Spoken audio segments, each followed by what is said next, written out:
Chema Moreno Martín, que es experto en historia de la cartografía náutica española, sobre todo de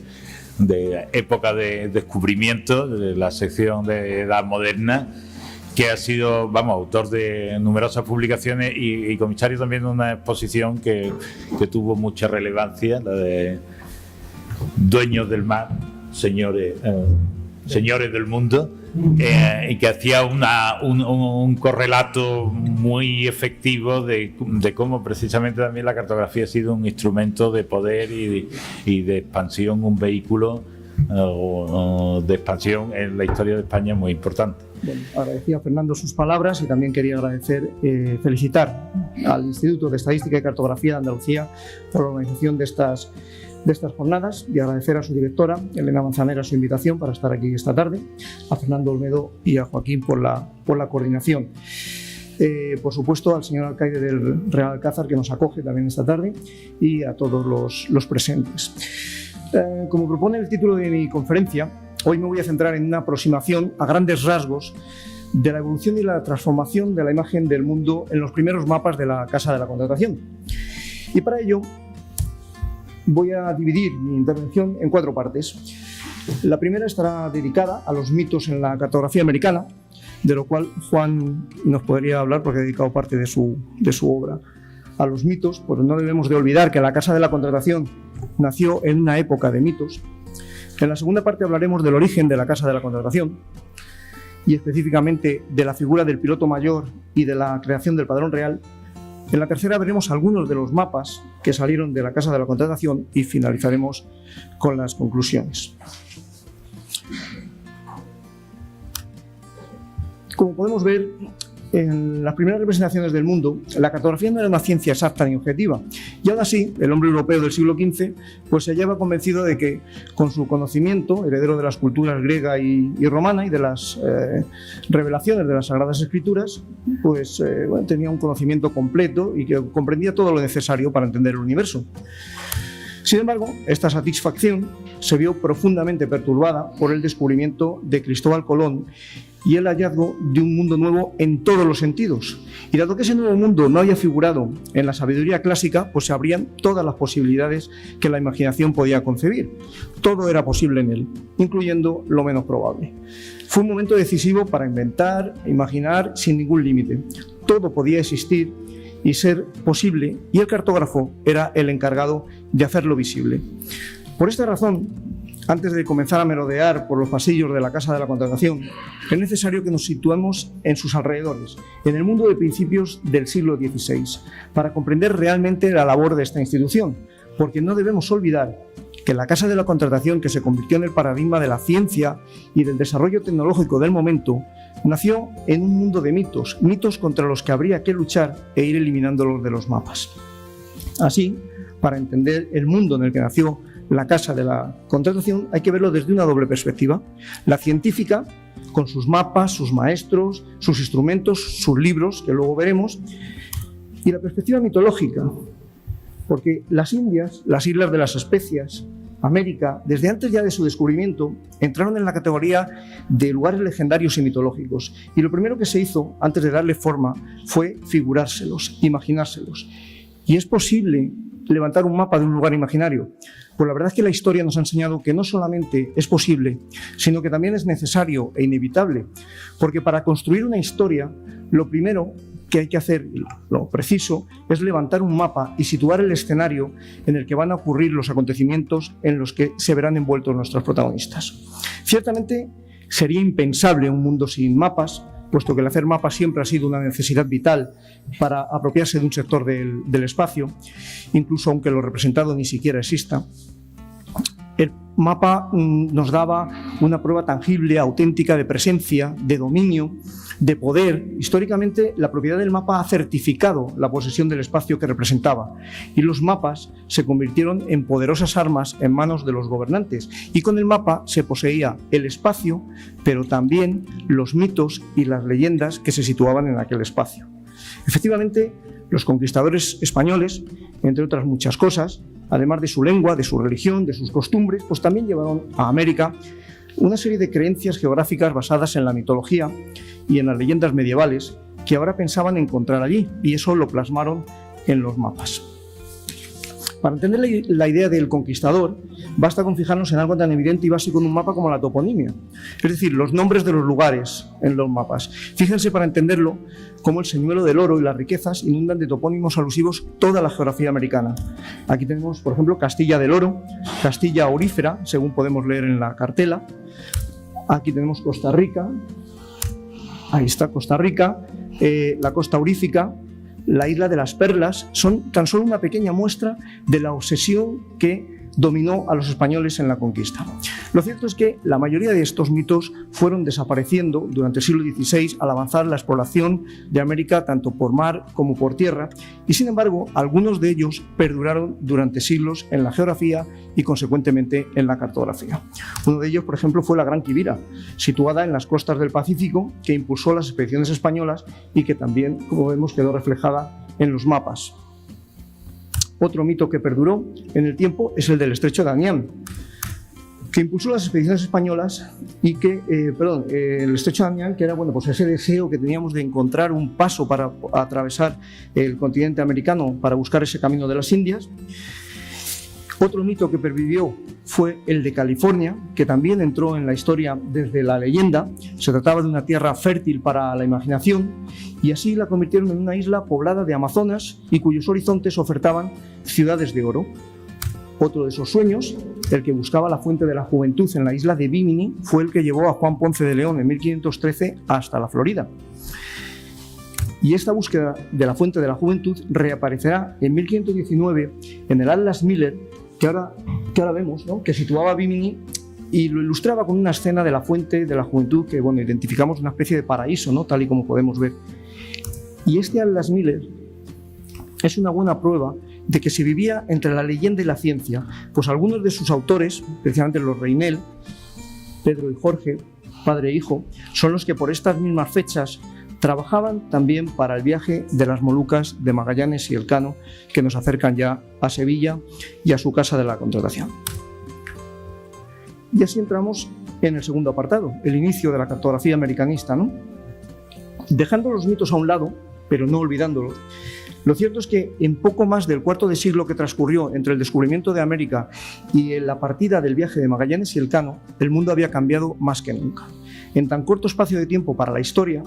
el mundo sufrió los mayores cambios y el mayor crecimiento que se haya conocido,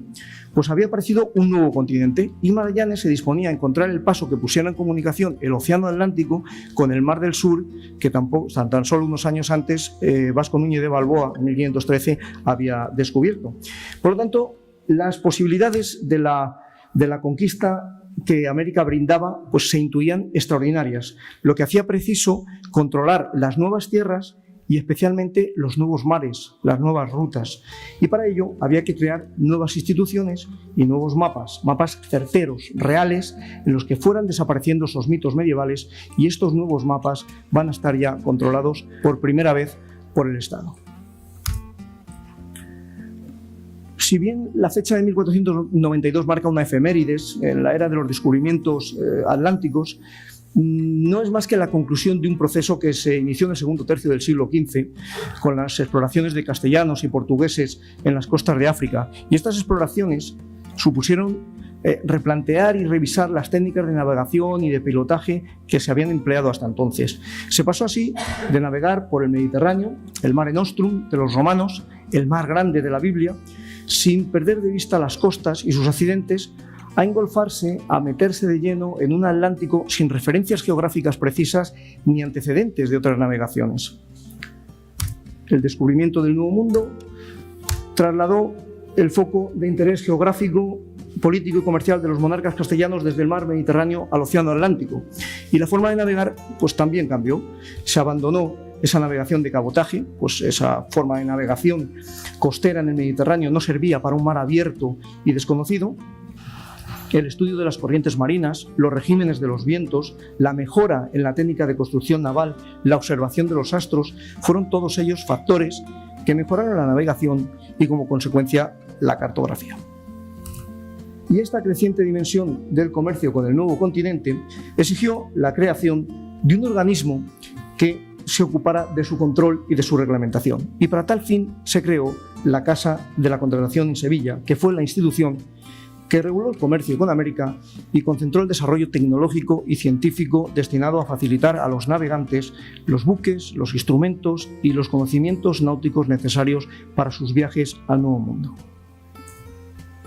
La Real Provisión, firmada por los Reyes Católicos en Alcalá de Henares el 20 de enero de 1503, mandaba crear una casa de contratación y negociación de las Indias y de Canarias y de las otras islas que se habían descubierto y se descubriesen, a la cual se habían de traer todas las mercaderías. En función de estas necesidades, pues se nombró primero un factor, un tesorero y un escribano para atender los aspectos puramente mercantiles, como decidir qué mercancías había que trasladar, nombrar los capitanes de los barcos, darle las correspondientes instrucciones, además de recibir y guardar las mercaderías procedentes de las Indias. Sin embargo, las cada vez más numerosas navegaciones que se hacían a las Indias iban generando nuevos problemas a los pilotos, que ponían en peligro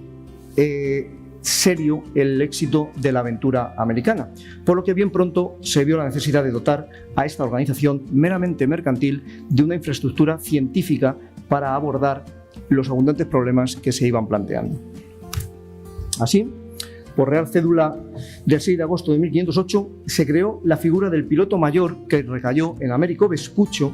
y así en un primer momento la enseñanza de la náutica en la Casa de la Contratación dependió del piloto mayor, que era quien examinaba al resto de pilotos que iban a las Indias y aprobaban sus cartas, sus instrumentos y sus derroteros. No sabemos si este título fue del agrado de Américo Vespuccio porque le apartaba de las expediciones de descubrimiento en las que todos tenían puestas grandes esperanzas de enriquecimiento, ¿no? Volvemos una vez más a los mitos, ¿no?, que se buscaban. Y en esa misma cédula se indica que al piloto mayor que los pilotos sean instruidos y sepan lo que es necesario saber en el cuadrante e astrolabio para que junta la práctica con la teoría se puedan aprovechar de ello en los dichos viajes que hicieron.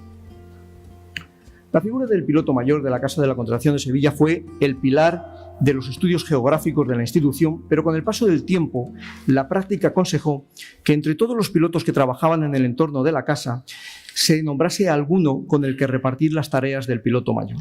El primero fue Nuño García de Toreno en 1519, con el título de piloto y maestre de hacer cartas de navegar, y posteriormente, en 1523, Diego de Rivero fue nombrado cosmógrafo fabricador de instrumentos y cartas de marear. Si nos fijamos en las fechas, 1519 y 1523 son el comienzo del viaje de Magallanes y el final del viaje de Magallanes, ¿no? Esto nos da idea de lo que supuso ese viaje a las Molucas en cuanto a actividad en la casa e incluso a nivel organizativo de la misma.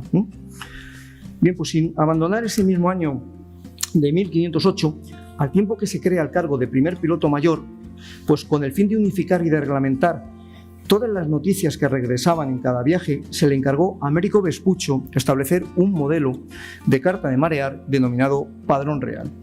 por el cual todos los pilotos se hayan de regir y gobernar y esté en poder de los dichos maestros oficiales y de vos, el dicho piloto mayor, que ningún piloto use de otro ninguno, sino del que fuera sacado de él. Este documento, el Padrón Real, se elaboraría y custodiaría por el piloto mayor en la Casa de la Contratación. Los pilotos debían comunicar las novedades y una vez valoradas en junta, entonces se incorporaban automáticamente al Padrón Real, que de esta manera se mantenía continuamente actualizado y listo para una nueva travesía. Y en ese nuevo mapa, a partir de ese padrón, se fueron incorporando progresivamente las nuevas tierras descubiertas y siempre en el más absoluto de los secretos. Una de las actualizaciones del Padrón Real es la que podemos contemplar en esta Carta Universal de Diego de Rivero, cosmógrafo portugués de la Casa de la Contratación, que se realizó en 1529, cuyo título ilustra perfectamente el fin del Padrón Real. Carta universal en que se contiene todo lo que del mundo se ha descubierto hasta ahora. El Padrón Real fue un mapa modelo, siempre actualizado, guardado en secreto, que empleaba las últimas técnicas cartográficas y que representaba la imagen oficial del mundo. La corona española trasladó al padrón su idea global de gobierno de nuevos mundos, lo que le permitía, por lo menos, tener un imperio, aunque fuera en el papel, Y el padrón real se convirtió, por lo tanto, en la primera carta náutica oficial y desde entonces dichos mapas se someterán a la intervención del poder centralizado del Estado.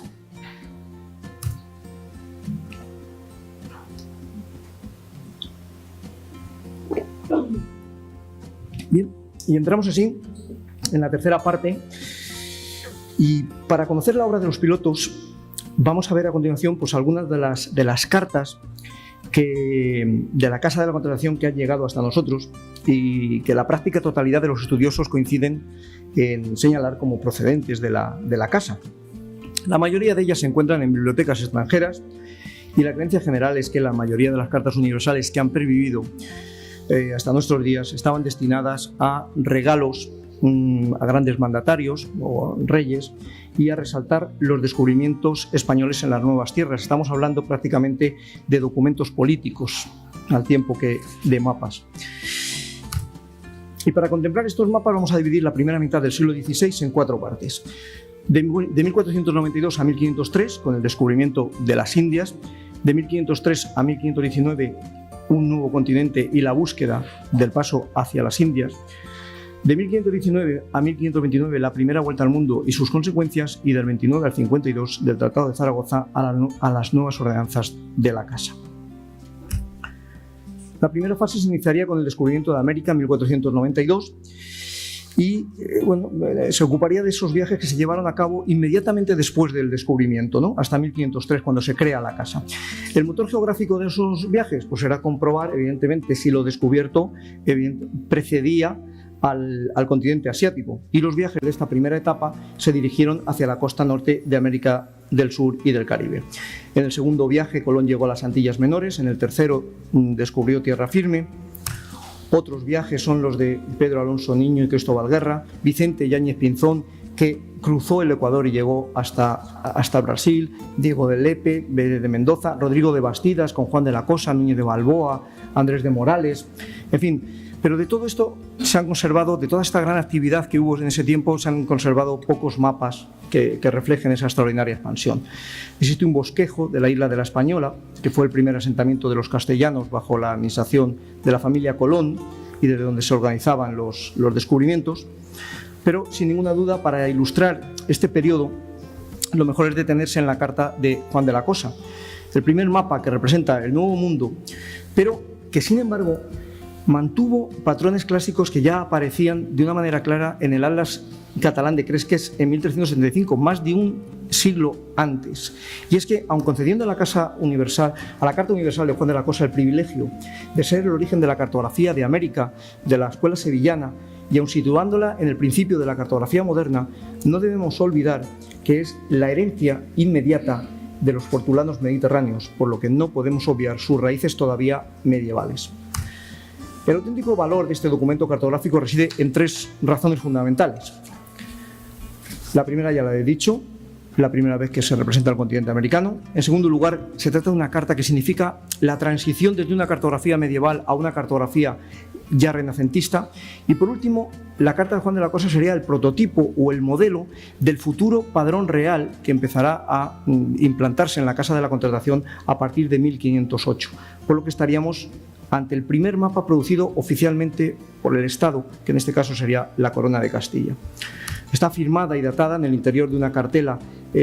bajo la imagen de San Cristóbal y en una inscripción que dice que Juan de la Cosa la hizo en el puerto de Santa María en el año de 1500. Y respecto a la autoría, ya que han surgido distintas teorías sobre quién fue el verdadero autor de esta carta, la amplia información cosmográfica de Juan de la Cosa le capacitaba perfectamente para representar en una carta universal los últimos conocimientos geográficos de la época. Sin embargo, adjudicándole esa habilidad, lo primero que nos deberíamos preguntar, ¿no?, al ver esta carta es ¿por qué se hizo con estas dimensiones tan anormales, digamos, en esa época en las que los cartógrafos hacían cartas de manera más pequeña, ¿no? Las razones habría que buscarlas en el incremento de los conocimientos geográficos de las nuevas tierras, en las expediciones que siguieron el descubrimiento, y además los reyes católicos y el arzobispo Fonseca, que era el motor y el organizador de los viajes que se hacían a América, ya sabían que los portugueses habían encontrado tierra más al sur, lo que sería el futuro Brasil, que los ingleses habían llegado a costas más al norte, que se suponía que estaban y que pertenecían a Castilla según el Tratado de Tordesillas. Por lo tanto, era necesario recopilar toda esa información, todos esos conocimientos acumulados desde 1492, hacer un mapa para que los reyes católicos vieran y contemplaran la nueva geografía del mundo tras los últimos descubrimientos. Y nadie era más indicado para elaborarlo que el piloto Juan de la Cosa, que había recorrido cientos de kilómetros en estas costas y que, según el propio arzobispo Fonseca, estaba más familiarizado con aquellas regiones de América que con las habitaciones de su casa. Bien, pues una vez terminada y guardada en secreto, ya que su información era conocida y manejada por un número muy limitado de personas, lo más lógico es pensar que esta carta pasara a la Casa de la Contratación de Sevilla, puesto que supone el comienzo de la cartografía americanista, pero nadie lo sabe, porque su pista se pierde en el año 1511, con las palabras de Pedro Mártir de Anglería, quien en sus décadas del Nuevo Mundo relata lo siguiente: fui a verme con el prelado de Burgos, con Fonseca, patrono de estas navegaciones, y encerrándonos en una habitación tuvimos en las manos muchos indicadores de estas cosas, una esfera sólida con estos descubrimientos y muchos pergaminos que los marinos llaman cartas de marear. De entre todas conservan como más recomendables las que compuso aquel Juan de la Cosa, compañero de Ojeda. Bien, pues pensando que una de esas cartas fuera la nuestra, ahí se perdió el rastro durante más de 3 siglos. No podemos afirmar, por lo tanto, que la carta de Juan de la Cosa, origen, como digo, para muchos del padrón real de la escuela sevillana, haya estado alguna vez en la Casa de la Contratación. No sabemos nada de la carta en los más de 300 años que separan 1511 de 1832, año en el que volvemos otra vez a saber de nuestra carta en Francia. Bueno, pues para terminar esta etapa, me gustaría hacer referencia a una carta que, aunque no procede de la Casa de la Contratación, considero imprescindible hablar de ella por su importancia histórica en el progreso de la imagen del mundo en este periodo, que es lo que verdaderamente nos ocupa. Y me estoy refiriendo al planisferio de Cantino. Alberto Cantino era un diplomático al servicio del duque de Ferrara, que había obtenido la carta de manera clandestina en Lisboa y la había entregado en 1502 en un periodo de máxima rivalidad entre España y Portugal. Y en este mapa aparece por vez primera en vertical descrita la línea limítrofe establecida en el Tratado de Tordesillas, firmado en el 94. Se trata de la carta de latitudes más antigua, o se considera así, más antigua que se conoce, y la parte portuguesa en América, lo que es el actual Brasil, vemos que se representa sobredimensionada para ensalzar su descubrimiento. Y al norte de la misma, sobre las islas castellanas del Caribe, se distingue una pequeña península que ha dado lugar a conjeturas y teorías diversas sobre si pudiera tratarse de la Florida, a la que España no llegó hasta 1513. Una segunda etapa en los descubrimientos españoles es la que va de 1503 a 1519, cuando empieza a abrirse camino la percepción intelectual de que hay un nuevo continente, una cuarta parte, ¿no? Mundos nuevos. Y en esta segunda fase el objetivo geográfico era, ya que sabemos que es un continente, o si esa parte es un continente, hay que buscar el paso hacia las Indias de verdad, hacia las Indias reales. Y en esta época es cuando se consolida el control y la sistematización en la organización de los viajes por parte de la corona. Se inicia con el cuarto viaje de Colón, entre 1502 y 1504, el alto viaje, como él mismo lo denominó, durante el cual buscó el paso sin éxito. Y a partir de este viaje y del escaso rendimiento económico de los viajes de la etapa anterior, pues el rey Fernando toma parte activa ya en la programación de estos descubrimientos y reúne en la ciudad de Toro en 1505 a los mejores navegantes que estaban entonces en España junto a Rodríguez Fonseca. Y allí se toma la decisión de organizar una flota al mando de Vicente Yáñez Pinzón y Américo Vespucho para buscar el acceso al Índico por el sur del continente. Probablemente solicitaron noticias a este último sobre la expedición que había llevado a cabo Vespucho con los portugueses en 1502 y parece probable que esta carta, la de Pésaro, sea un resumen de los estados de los descubrimientos hechos por Vespucho para la preparación de la expedición que comandaría junto a Yáñez Pinzón, un pergamino de más de 2 metros que está en la Biblioteca Olivariana de Pésaro y que aparece representado ya el cuarto viaje de Colón, lo que permite datarla sobre 1506, que es la fecha en la que llegaron las primeras noticias de este viaje. Bien, pues todos los planes para dicha expedición se vieron frustrados con Juana y Felipe de Habsburgo, que asumieron el gobierno de Castilla, y una vez que Fernando volvió como regente, pues organizó en Burgos al año siguiente, en 1508, una junta para retomar los planes pospuestos en 1505, y allí se tomaron, entre otros pues dos grandes acuerdos: la creación del cargo de piloto mayor concedido a Vespucho, que ya vimos antes, asociado al padrón real, a la creación del padrón real, y la organización de una expedición para ir a descubrir en tierra firme el ansiado Paso, al mando de Vicente Yáñez Pinzón, en la que participa Solís también. Y al igual que en el periodo anterior consideraba imprescindible referirme a la carta de Cantino para ver la imagen del mundo, aunque no fuera de la Casa de la Contratación, en este periodo me ocurre lo mismo con esta carta que no podemos pasar por alto, y que es el Mapamundi de Watzmüller. Y es que también los cosmógrafos del centro de Europa estaban muy interesados en los descubrimientos ibéricos. Y en 1507 Watzmüller pues publica este gran mapamundi mural con 12 hojas de más de 2 metros de longitud, y que pretendía poner en relación el mundo antiguo, ahí lo vemos en la parte de la izquierda, Ptolomeo con el mundo antiguo y Vespucho en el mundo moderno, ¿no? Aunque la auténtica razón por la que este mapa ha pasado a la historia es porque es el primero en el que aparece rotulado el nombre de América en la parte sur de este nuevo continente. Un punto de inflexión en este periodo lo marca la noticia del descubrimiento del Mar del Sur por Balboa en 1513 y de las tierras que se abrían hacia el sur. Y con estos datos de Balboa, en el año 15 debió de estar trazado un nuevo padrón, pues Solís estaba haciendo los preparativos para su viaje a América, al Río de la Plata, y Vespucho había embarcado como piloto en la Armada de Pedrarías en 1514. Y parece probable que Solís y Vespucho hicieran alguna rectificación sobre el padrón real, pero no una reforma en toda regla. Por eso, pues parece ser que el padrón del 1515 es muy probable que fuera obra o inspirado o trabajado por Andrés Morales. Las ideas geográficas de la época que llevaron a Balboa a creer que la tierra que se avistaba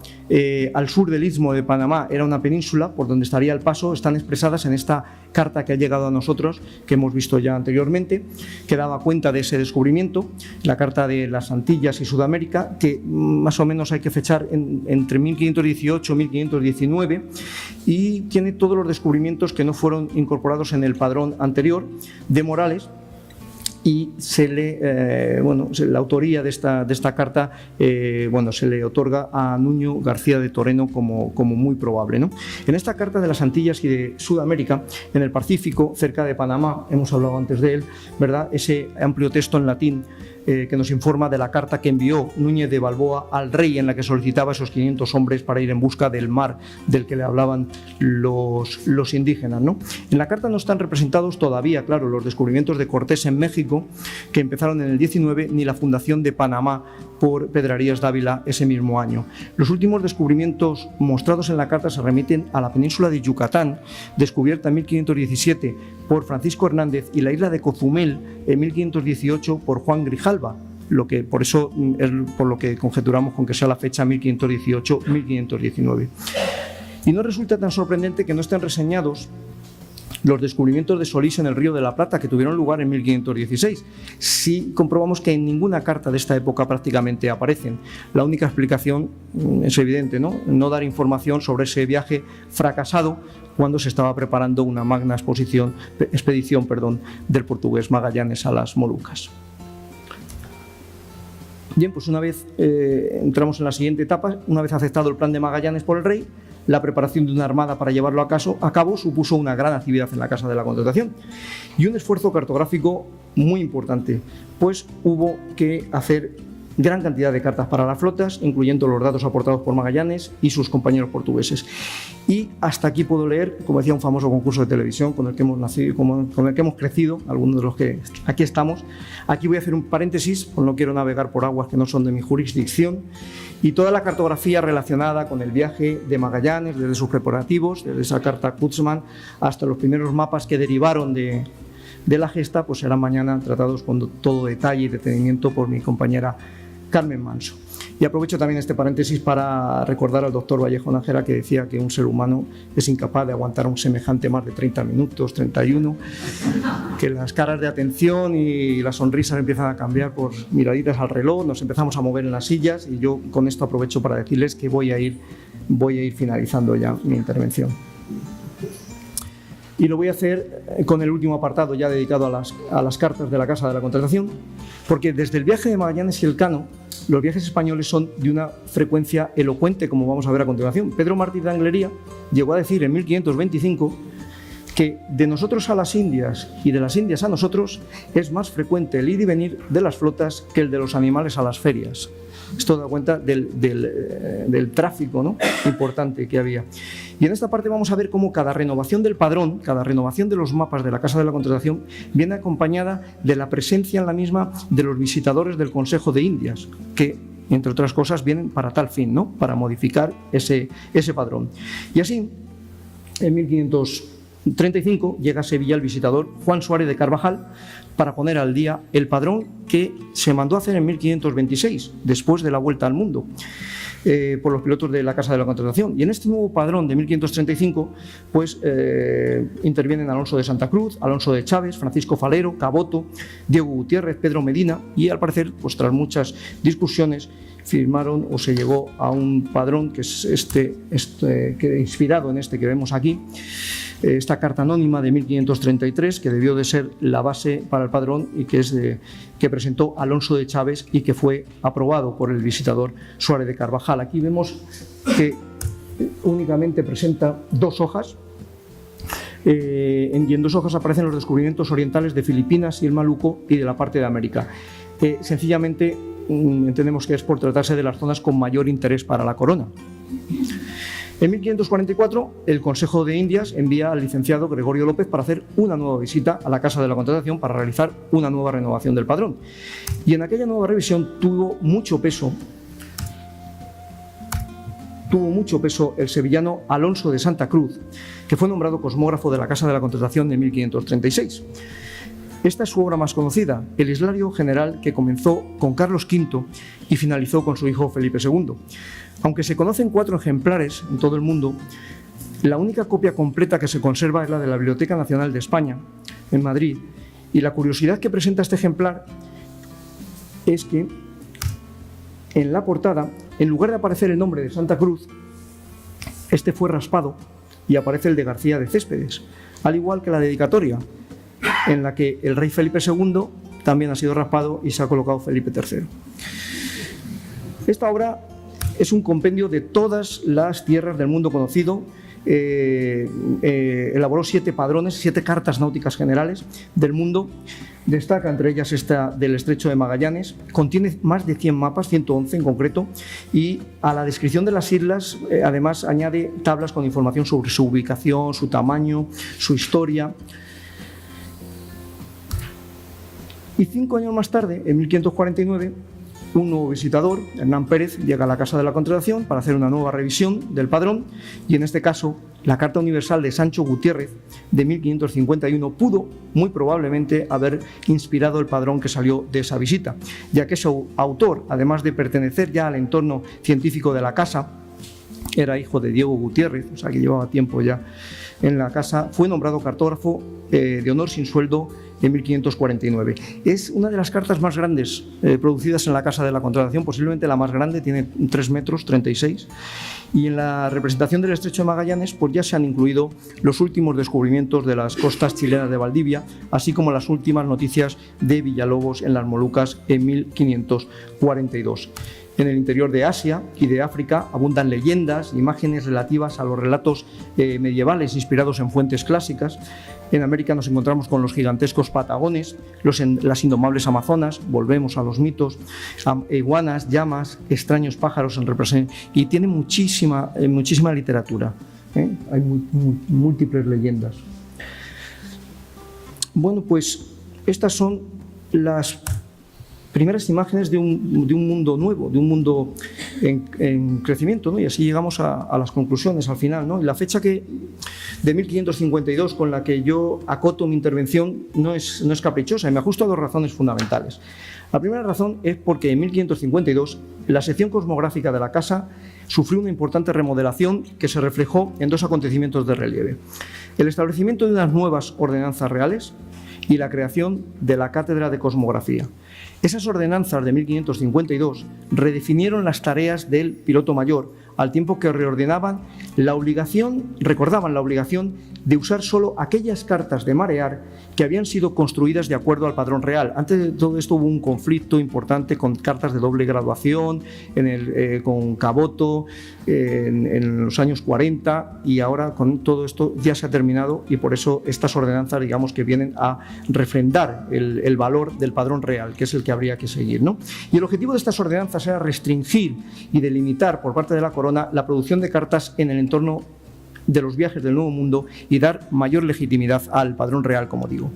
Bueno, pues también en virtud de dichas ordenanzas se creó la Cátedra de Cosmografía, que trajo consigo el nombramiento de Jerónimo de Chávez para leer la Cátedra del Arte de la Navegación y parte de la Cosmografía. Nombraba una segunda razón para cerrar este periodo de la Casa de la Contratación en 1552 o por ahí, y esta sería la aceptación casi general de que la carta moderna del mundo puede considerarse lograda con los padrones reales de la Casa de la Contratación de Sevilla de mediados de siglo. Estas cartas ya representaban un estrecho de Magallanes terminado, un océano Pacífico en toda su extensión, y aunque todavía era un mundo incompleto, lo mostraban con veracidad y presentaban una imagen muy diferente de aquellas medievales ya, ¿no? Y para terminar, pues no tengo más remedio que pedirles disculpas, porque muchos de los mapas que he traído hasta aquí seguro que ustedes los han visto una vez y más de una vez, pero es que tenemos muy pocos. Realmente hay un número muy reducido de cartas procedentes de la Casa de la Contratación. ¿Por qué? Pues la primera razón es su carácter de provisionalidad, ¿no? Al haber sido sometidas con frecuencia a las adiciones y a las correcciones, pues nada tendría de particular que al cabo de una corta vida pues fueran desechadas por inútiles, ¿no? Sabido es que los instrumentos de trabajo, antes de alcanzar la venerable condición de la antigüedad que los hace deseables y nos impulsa a su conservación, pues pasan por los estados de obsolescencia y de vejez en los que suelen terminar en la basura. Pero consta que buen número de cartas en pergamino terminaron como tapas de libros, como este que vemos, o pantallas de lámparas.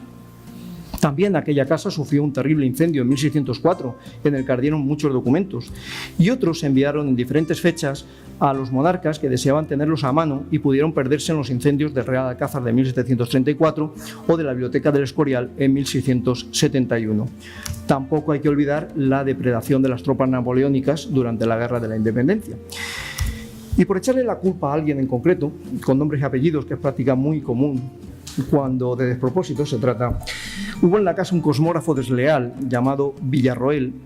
nombrado para el cargo en 1581, quien, tras mantener graves desavenencias con el piloto mayor, que era Rodrigo Zamorano,